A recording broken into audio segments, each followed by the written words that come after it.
बंशीधर भगत को जितना वक्त मिला है इस विधानसभा क्षेत्र का विकास करने के लिए, क्या उस लिहाज से विकास हो पाया? जमरानी के मुद्दे को लेकर वो लगातार कहते रहे हैं, जाम की समस्या को लेकर लगातार वो कहते रहे हैं, लेकिन लगता है कि हल निकल पाया है। और अगर नहीं निकल पाया तो ये जो सवाल हैं जो अब आप खड़ा कर रहे हैं, वो पहले क्यों पार्टी की तरफ से, आपकी तरफ से खड़े नहीं किए गए?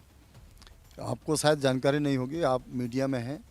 मैंने अपनी सरकार के खिलाफ 23 दिन का धरना कोटाबाग डिग्री कॉलेज के लिए दिया। और कांग्रेस इस सीट पर फायदा उठा ले जाएगी, ऐसा नहीं लगता?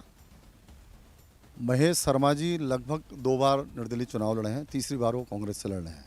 मैं आपसे केवल इतना पूछना चाहता हूं कि इन 10 सालों में कोई ऐसा उनका बयान मुझे दिखा दीजिए, कोई ऐसी उनकी योजना दिखा दीजिए। ठीक है, आदमी चुनाव लड़ता है, हारता है, लेकिन हारने के बाद प्रतिपक्ष में रहते हुए भी तो कोई काम करने किए जा सकते हैं। मेरे को केवल एक बयान अखबार में ये मिल जाए, एक बयान ये मिल जाए कि उन्होंने इस विकास के लिए इस बात को सरकार के सामने रखा है। मुझे एक बयान तो बताइए। जहाँ तक मेरा चुनाव लड़ने का सवाल है, मैं पार्टी का सिपाही रहा हूँ, 34 वर्षों तक मैंने वफादारी ईमानदारी के साथ पार्टी का काम किया है निश्चित रूप से। और अगर आप पार्टी के भी सीनियर लोगों से पूछेंगे, उनका एक आपके सवाल का जवाब ये होगा कि नहीं, गजराज सिंह बिष्ट ने कभी भी पार्टी के खिलाफ कोई बगावत नहीं की, कोई काम ऐसा नहीं किया जिससे पार्टी की छवि को धक्का पहुंचे। कालाडूंगी से विधानसभा चुनाव के लिए बीजेपी ने बंशीधर भगत को टिकट दे दिया है, तो आपको नहीं लगता कि आपके इस चुनावी मैदान में उतरने से बंशीधर भगत के साथ साथ आपकी पार्टी को भी नुकसान होगा? क्या आप सोच रहे हैं, आपकी आगे की रणनीति क्या है, किस विचार के साथ आप आगे चुनाव के लिए उतरने के लिए तैयारी कर रहे हैं? मेरा चुनाव लड़ने का मकसद किसी को हराने या जिताने का नहीं है। मेरा चुनाव लड़ने का मकसद है, इस विधानसभा में लगभग 17 से 18 हज़ार ऐसे मतदाता हैं जो अभी 18 साल पूरे करके पहली बार मतदान करेंगे, और वो पहली बार ईवीएम पे अपना बटन दबाएंगे, उसको बटन दबाने वाले हैं। और जब वो बटन दबाएंगे ईवीएम का, तो उनके मन में एक निश्चित रूप से एक सवाल उठेगा कि क्या कभी हमारे लिए भी लोग बटन दबाएंगे? क्या हम भी राजनीति में आगे बढ़ेंगे? क्या हम राजनीति कर सकते हैं? केवल उन लोगों की उस भावनाओं को देखते हुए कि आखिर जिन लोगों के पास गॉडफादर नहीं है, जो जिनकी दिल्ली में पकड़ नहीं है, जिनके पास पैसा नहीं है, जो गरीब लोग हैं, क्या उनका सपना देखना खराब है? तो मुझे लगता है कि उन सब की भावनाओं की कदर करते हुए मैं इस चुनाव में कूदा हूँ। हम बार बार कहते हैं कि हमें सिद्धांत के अनुरूप राजनीति करनी चाहिए।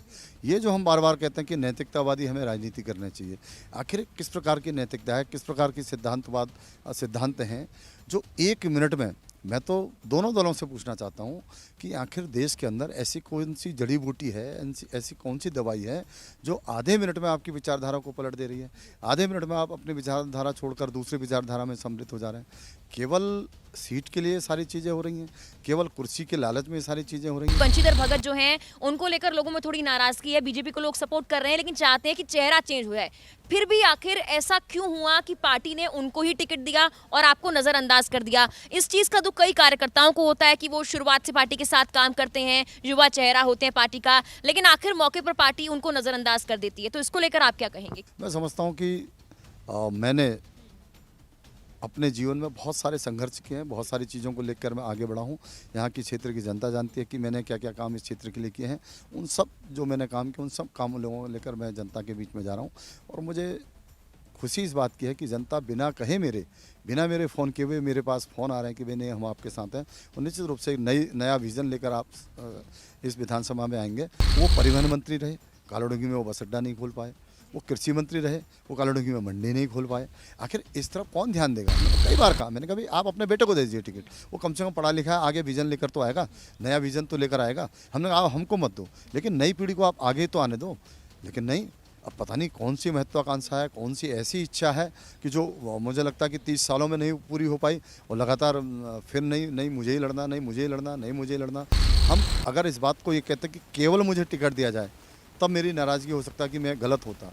लेकिन हमने कहा भी आप अपने बेटे को दे दो, पढ़ा लिखा है, आगे कुछ करेगा। नहीं साहब, मैं ही लड़ूंगा, बेटा भी नहीं लड़ेगा, मैं ही लड़ूंगा। केवल ये जो जिद है, ये किस महत्वाकांक्षा के तहत है? ये सारी बातें लेकर हम जनता के बीच में जाएंगे। ट्रेंड सा चल पड़ा है कि निर्दलीय चुनावी मैदान में कई बागी उतर रहे हैं, और जब पार्टी उन्हें मनाने आती है तो वो पार्टी का साथ देने के लिए आगे बढ़ जाते हैं, लेकिन ऐसे में जनता की जो भावनाएं होती हैं वो आहत होती हैं। जैसे आपकी आज जनसंवाद में बहुत बड़ी संख्या में लोग आए, जन समर्थन था, नजर आ रहा था कि आपके सपोर्टर्स बहुत ज्यादा नाराज हैं पार्टी से और आपके समर्थन में चाहते हैं कि आप चुनाव लड़ें। लेकिन अगर पार्टी आपको मनाने आएगी, पार्टी का बड़ा चेहरा आपको मनाने आएगा, क्या आप मानेंगे? और अगर मानेंगे तो आपको नहीं लगेगा वो जनता के साथ खिलवाड़ होगा, क्योंकि वो भी चाहती है आप चुनाव लड़ें? निश्चित रूप से पार्टी का अपना कैडर होता है, पार्टी के लोग होते हैं, पार्टी अपना विचार भी करती है, नेता लोग भी आते हैं। मुझे भी जो चुनाव प्रभारी उनका भी फ़ोन आ गया, अध्यक्ष जी का भी, सभी लोगों का फ़ोन आया, माननीय कोश्यारी जी का भी फ़ोन आया। मैंने उनसे भी यह प्रश्न किया कि आखिर आप अपनी पार्टी को, अपनी जो राजनीति आपने कहा कि हम एक सैद्धांतिक राजनीति करना चाहते हैं, आखिर उस आप राजनीति को किस ओर ले जा रहे हैं। मैं आपसे कह रहा हूँ, मैं केवल विधायक बनने के लिए नामांकन नहीं किया। मैंने उन सब मुद्दों के लिए नामांकन किया कि आखिर इन चीज़ों की कौन बात उठाएगा। मैंने आज जनसंवाद में भी कहा, मैं जीतूँ या हारूँ वो अलग विषय है, लेकिन इन बातों की जिक्र होना चाहिए, इन बातों की चर्चा होनी चाहिए कि आखिर जो विधायक बने 30 साल से, 20 साल से, 25 साल से, या जो बनना चाहते हैं, उनके दिमाग में ये चीज़ें क्यों नहीं आ रही, वो इन चीज़ों को लेकर क्यों नहीं जनता के बीच में जा रहे हैं। मैंने आम जनता से भी कहा, मेरा चुनाव नहीं है, ये चुनाव उस जनता का है जो केवल हम नामकरण में चले गए, हम शादी में चले गए, उन्होंने मुझे फ़ोन कर दिया हम इसलिए वोट देते हैं। मैंने मतदाताओं से भी कहा है कि आपके मत की कीमत अंबानी के मत की कीमत की बराबर है। आप अगर इस देश का कोई मजदूर मतदान करता है और अंबानी अगर उद्योगपति मतदान करता है तो कीमत वोट की बराबर है। लेकिन आपको सोचना, जागरूक होकर अपना मतदान करना चाहिए।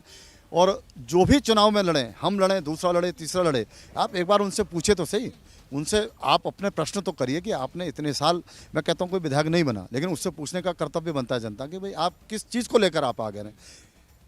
जो वर्तमान है वो भी कहता है हम कुल खड़ंजे बनाएंगे, जो विपक्ष में लड़ता है वो भी कहता है हम केवल खड़ंजे की राजनीति करेंगे, हम नामकरण में आ गए, हम शादी में आ गए, हम इस तरीके की राजनीति करेंगे।